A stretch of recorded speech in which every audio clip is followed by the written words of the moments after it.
800 টাকা করে কেজি এই মাশরুমগুলা। এগুলো একদম অর্গানিকভাবে উঠে। এই মাশরুমগুলো আজকে আপনাদেরকে আমি এটা উঠেই দেখাবো।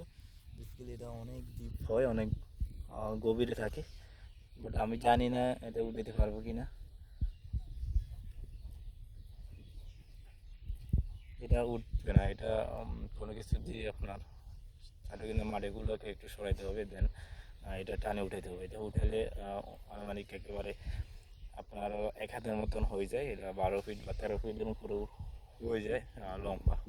তো ভিতরে এটার থেকে ভিতরের অংশটা বেশি বড়। তো সেক্ষেত্রে ওইটা যদি না উঠাইতে পারে তাহলে লস। তো সেক্ষেত্রে এটা একদম প্রাকৃতিক, এটা আপনার ন্যাচারাল। এটা বেসিক্যালি আপনারা অনেকে জানেন না, এটা কিন্তু কুলের মাটি থেকে জন্মায়। যে উলেগুলো আছে, উলেগুলো এখানে মাটি থেকে তৈরি হয়, আর এই কারণে এটা ওইখান থেকে বের হয়। মানে আপনারা যে বাজারে মাশরুম, চাষের মাশরুম যেটা, ওইটা তো প্রক্রিয়াজাত করে তৈরি করা হয় বা প্রক্রিয়াজাত করে বীজ উৎপাদন করা হয়। এটা একদম অর্গানিকভাবে ওঠে।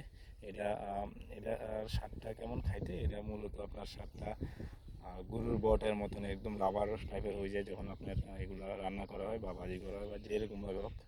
তো অনেকটা ভালো, আপনারা চাইলে ট্রাই করতে পারেন। মাশরুমগুলো কিন্তু অনেক দামি, বাট এটা কিন্তু হাদিসও আছে মাশরুম খাওয়ার কথা।